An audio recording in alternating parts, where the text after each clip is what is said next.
Hello everyone, कैसे हैं आप लोग। आई होप सब अच्छे होंगे, स्वस्थ होंगे। आज अपन पढ़ेंगे अपनी सीबीएसई और आरबीएसई दोनों में सेम ही सिलेबस है, प्रश्नावली 2.3 जिसमें दे रखा है क्वेश्चन फर्स्ट, एक बहुपद दे रखा है जो 3 घात का है, यानी कि इसको त्रिघातीय बहुपद कहेंगे। और इसमें भाग दे करके शेषफल चेक करना है, यानी कि इनका आपको भाग देना है और पता करना है कि शेषफल कितना रहा। देखिए, अपन शेषफल 2 तरीके से निकाल सकते हैं। पहला उसने कहा है भाग देख करके, यानी कि अपनी लंबी विभाजन प्रक्रिया, लॉन्ग डिवीजन मेथड जिसे बोलते हैं, वो अपनाना पड़ेगा। और दूसरा तरीका था कि अगर मान लीजिए आपको पूछा जाए कि ये बहुपद जो है x+1, इसको अपन ने 0 के बराबर रखा, x बराबर क्या हो गया -1। आप कह सकते हो x बराबर -1 इसका शून्यक है। अगर शून्यक है तो वहां पर शेषफल क्या आना चाहिए 0, और अगर 0 नहीं आता है तो समझ जाइए कि जो लास्ट में बचता है वही उसका शेषफल है। जैसे ये है आपके, देखो x³ + 3x² + 3x + 1। यहां आपको x बराबर -1 रखना है। इस बहुपद का चेक कर रहा है ना, यहां पर जो एक गुणनखंड दे रखा है इसको आपने चेक किया, तो इसको x बराबर -1 है ना, यहां पुट करो, -1 की घात 3 × -1² + 3 × x की जगह -1 + 1, -1 की घात 3 -1 आ जाएगा। देखो, माइनस की पावर जब भी विषम घात होती है तो उसका आंसर माइनस में आता है। देखो, सम घात होगी तो हर बार 2 माइनस आते ही माइनस माइनस क्या हो जाएगा प्लस। फिर से मान लीजिए 2 आए तो यहां माइनस माइनस प्लस हो गया, यहां माइनस माइनस प्लस हो गया। लेकिन अगर विषम घातांक है तो क्या होगा, minus minus plus, minus minus plus, लेकिन एक माइनस रह जाएगा। ऐसा यहां पर 3 घात थी तो यहां पर -1। ये देखिए 3, ये माइनस जो है 1, उसकी घात सम संख्या है तो उसका आंसर प्लस में आ जाएगा। कितना आया 1। फिर 3 को 1 से गुणा किया, -3 + 1। यहां से चेक करो, -1, 3 एकम 3 प्लस का -3 + 1। देखो, +3 से -3 कैंसिल और -1 से -1 कैंसिल। तो यहां पर जो शेषफल आया है वो क्या है, 0 है। इसका मतलब क्या हो गया कि ये इस बहुपद का एक गुणनखंड है, तभी तो शेषफल क्या आया 0। लेकिन अपना क्वेश्चन कुछ अलग है भाई। अपना क्वेश्चन कहता है कि चेक करो भाग दे करके, यानी आपको विभाजन प्रक्रिया लगानी है, भाग देना है x+1 का। x+1 का भाग देंगे तो भाग देने का तरीका समझ लो, बहुत अच्छा है क्योंकि ये 10th में भी आने वाला है, तो बहुत अच्छे से समझिएगा। यहां पर बेटा आपको x की घात 3 लाना है, हाँ, x की घात 3 लाना है। तो यहां पर देखो, आप यहां लिख दो, आप x की घात 3 में भाग दे रहे हैं x का, तो आंसर क्या आएगा x² आएगा। क्यों आएगा, क्योंकि आधार समान हो, बीच में भाग का चिन्ह हो तो घातें माइनस हो जाती है, तो 3 में से 1 माइनस हो गई तो x की घात 2 बची।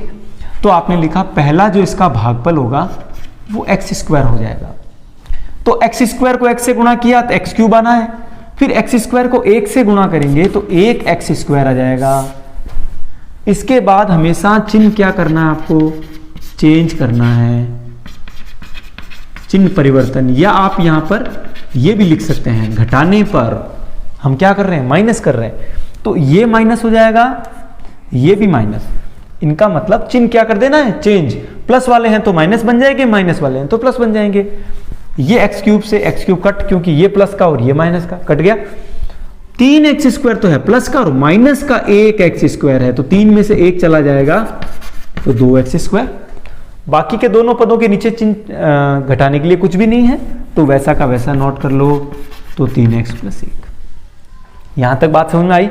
फिर देखो यहां पर कितना है 2x², भाग किसका दे रहे हो आप, x का, तो 1 तो गुणांक आएगा 2, x की घात 2 में से 1 कैंसिल हो गई तो x की घात 1 बचेगी, यानी कि दूसरा जो भागफल का भाग आया है वो है 2x।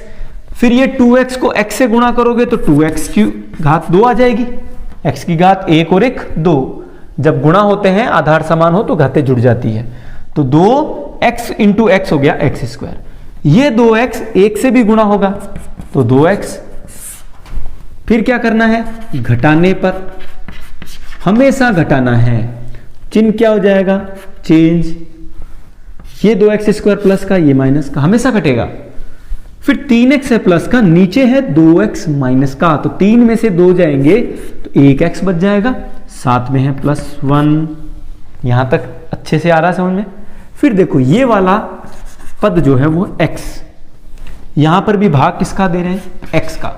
x का भाग x में एक बार क्यों आया, जब आधार समान हो तो घातें माइनस हो जाती है, तो x की घात 1 - 1 यानी कि x की घात 0, और किसी भी संख्या की घात 0 का मान सदैव 1 होता है, तो यहां आ जाएगा 1।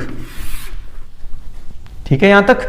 ये 1 × x, x 1 × 1 1, फिर लिखेंगे हम घटाने पर, तो ये भी चिन्ह चेंज और इसका भी चिन्ह चेंज। ये +x से -x कट गया, 1 से 1 कट गया, तो शेषफल क्या आ गया, 0 आ गया, शेषफल 0 आ गया। ये बात समझ में आई। अब देखो ये जो चीज लिखी है हमने वो आप यहां इस प्रकार भी ले सकते हैं, भाज्य बराबर भाजक इंटू भागफल प्लस शेषफल। आप इसे सिद्ध भी कर सकते हैं।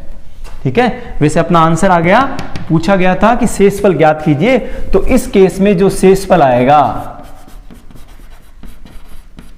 वो है 0, और आपने भाग देके चेक किया। ये बात अब चाहे क्वेश्चन कैसा ही आए, हमेशा यही अपना तरीका रहेगा, और आगे के क्वेश्चन करेंगे। तो ये याद कर लेना, भाज्य बराबर भाजक इंटू भागफल प्लस शेषफल। अब आपको बता दें, इसमें भाज्य कौन होता है, जो यहां पर बीच में होता है, जिसमें हम भाग देते हैं वो कहलाता है भाज्य, जिसका भाग दिया जाता है वो भाजक कहलाता है। जिसका ये जो आंसर आता है यहां पर, इसको हम भागफल कहते हैं, इंग्लिश में इसको डिविडेंड कहते हैं, इसको डिवाइजर कहते हैं, इसको कोशेंट कहते हैं, और जो ये यहां पर है वो है शेषफल, जिसको इंग्लिश में रिमाइंडर कहते हैं।